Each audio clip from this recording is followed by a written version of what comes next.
Lack of exposure to different viewpoints threatens informed choices and free societies, warns Cass Sunstein, legal scholar and former White House executive.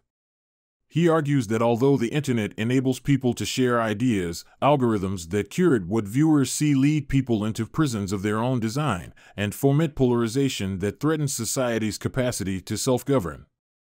Sunstein focuses on why keeping people poorly informed poses a risk to democracy.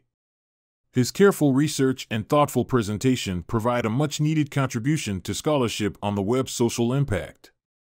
Takeaways: people naturally prefer opinions and positions that match their own predispositions. Chance encounters with different points of view, online and in public, nourish a healthy democratic society.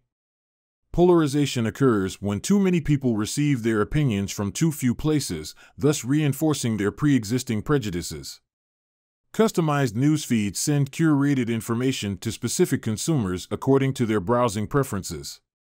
Cybercascades that spread false information are becoming more pervasive.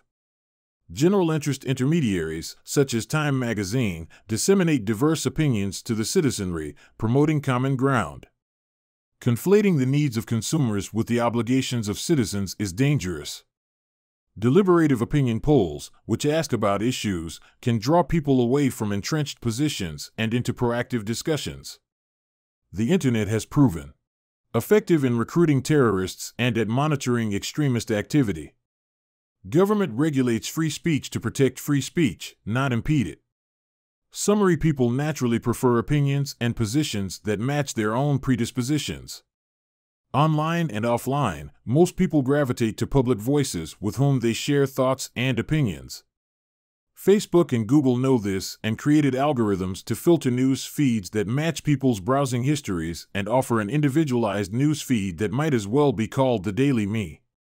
This curated universe offers benefits, but people no longer see alternative points of view.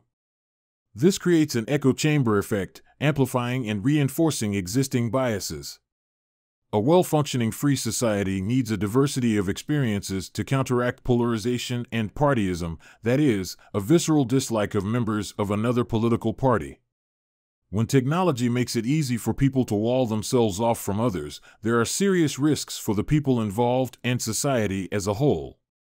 Healthy online interactions should include the unexpected encounters you'd find on a busy street.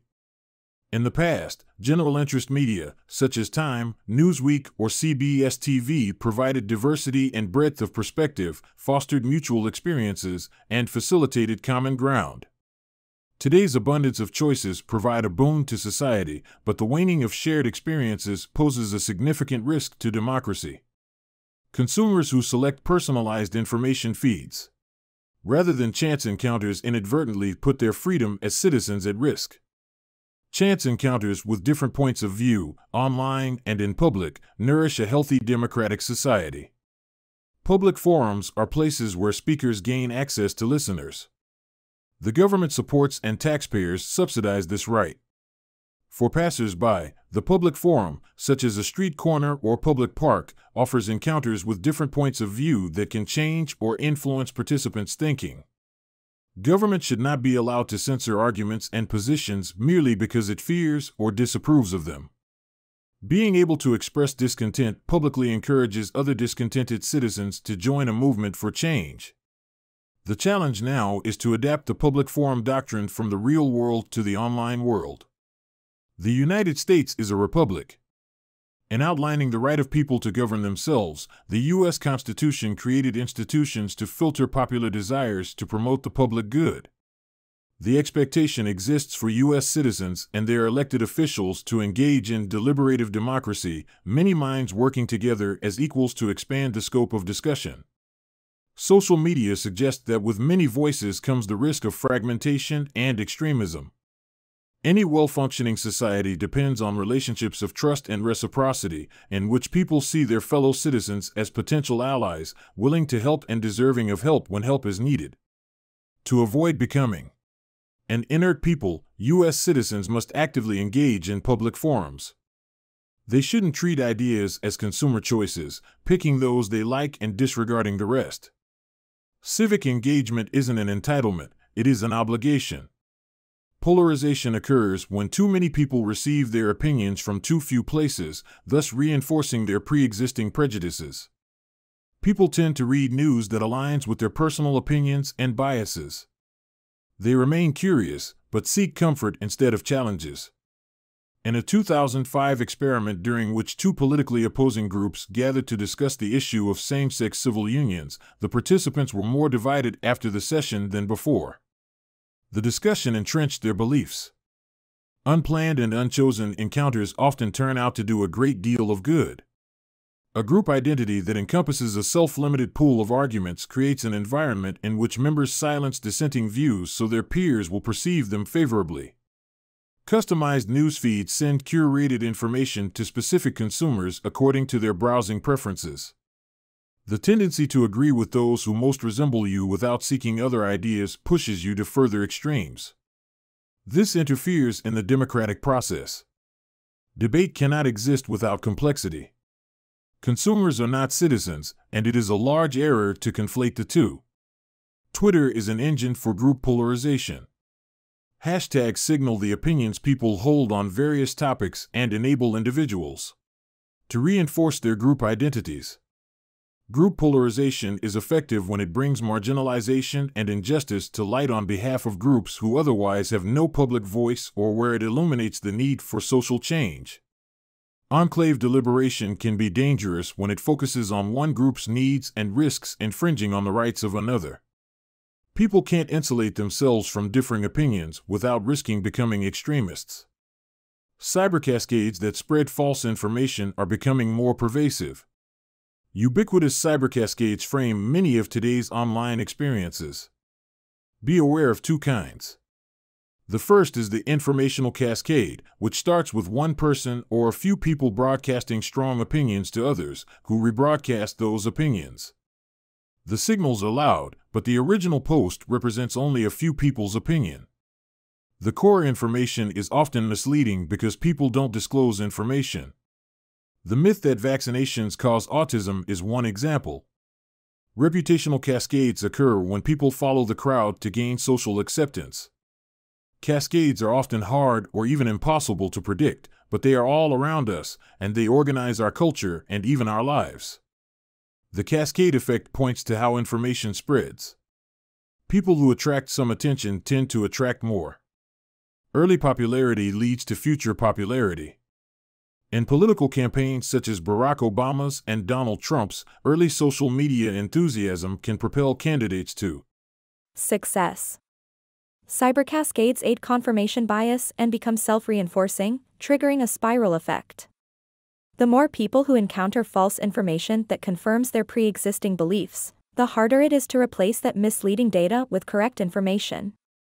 General interest intermediaries, such as Time magazine, disseminate diverse opinions to the citizenry, promoting common ground.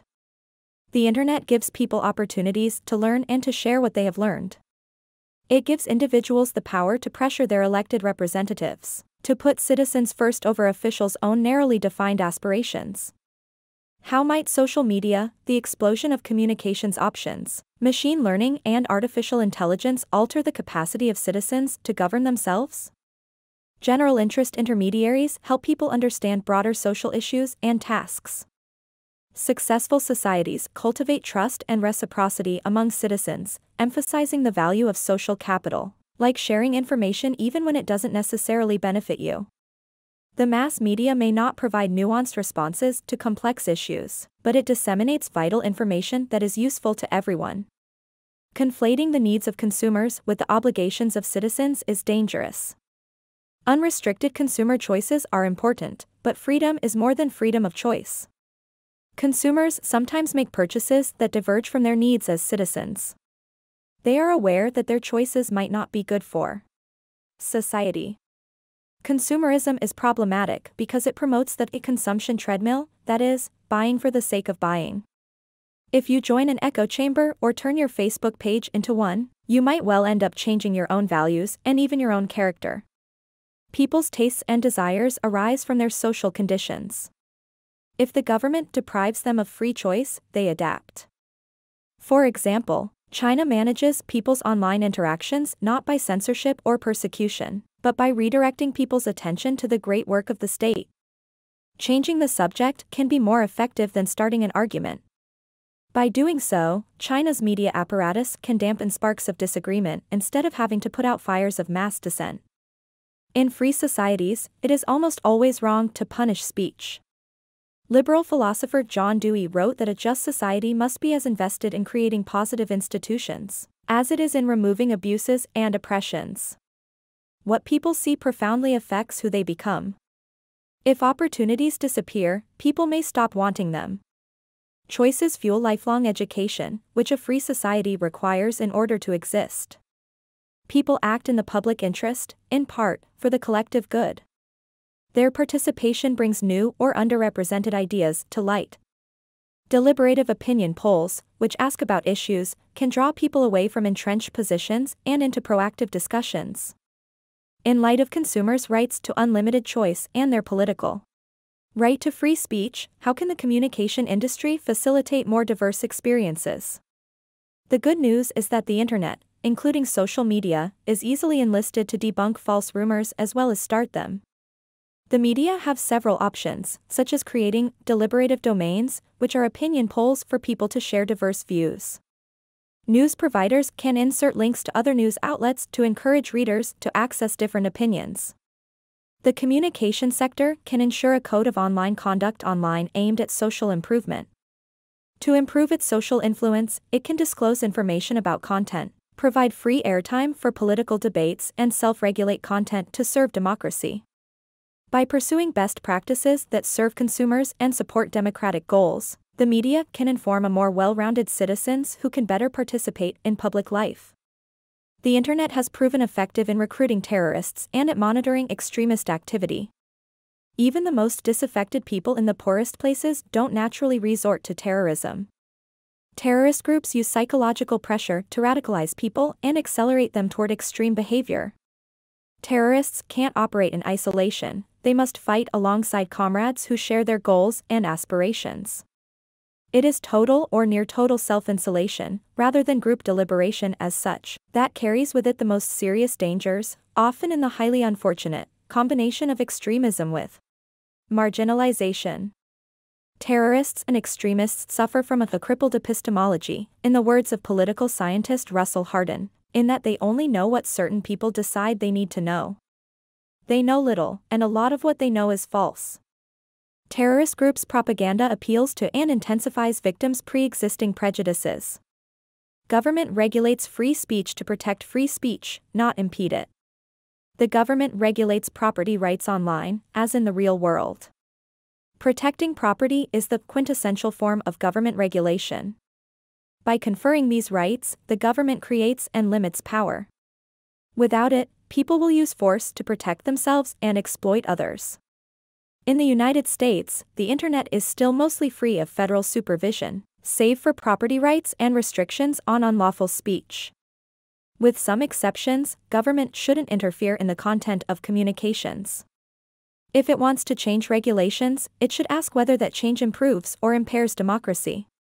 Government has a great deal of room to maneuver insofar as it is not penalizing speech but instead subsidizing it. People can incite violence against others on public forums, collect their targets' personal data, and put people's safety or even lives at risk. Should society protect these instigators' right to free speech, which isn't an absolute right, and perceiving it as such is dangerous? The government has a responsibility to ensure citizens' safety and, in that capacity, it regulates speech that causes harm, blackmail, criminal solicitation, false advertising, and the like.